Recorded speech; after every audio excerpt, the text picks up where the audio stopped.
Martin Luther King and the movement for equality and equal rights and civil rights is very much a part of our life, even though we were on reservations and out of the way areas and that kind of thing. It still affected us significantly, I think, over the years. And I remember coming home from elementary school with my shirts torn and my pockets torn because I had told somebody I was an Indian, and they war whooped or made fun of me and those kinds of things.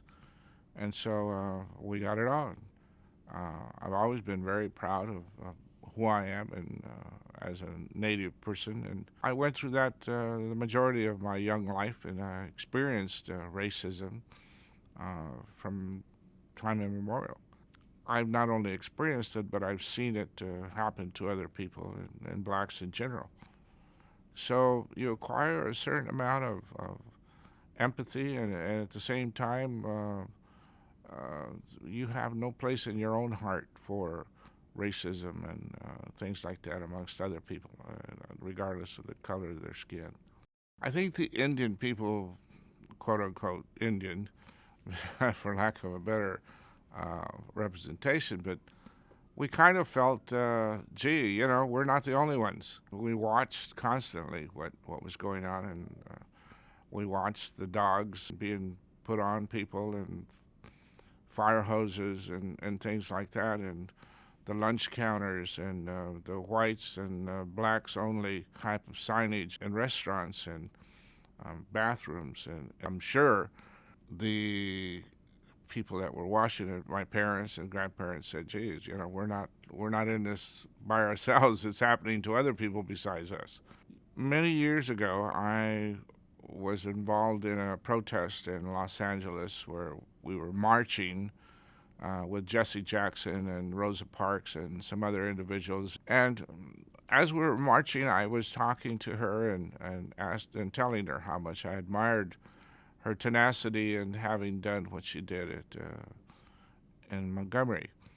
I said, it's amazing what you were able to do with that gesture, what transpired after that. And I said, my people have been trying to do the same thing and trying to show that we are just as deserving of respect and equality and our own civil rights as anybody else.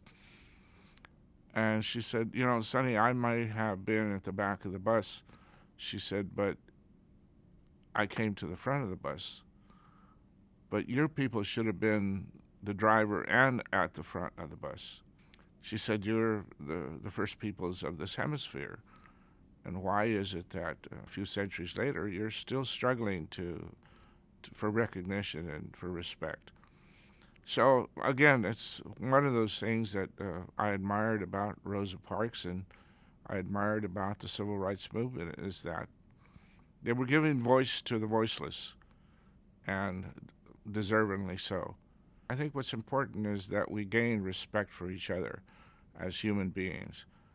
The fact that we live in this beautiful country now called America is something that we should all be proud of and promote, rather than to continue to look down on people because of the color of their skin or think that they're undeserving any more than anybody else.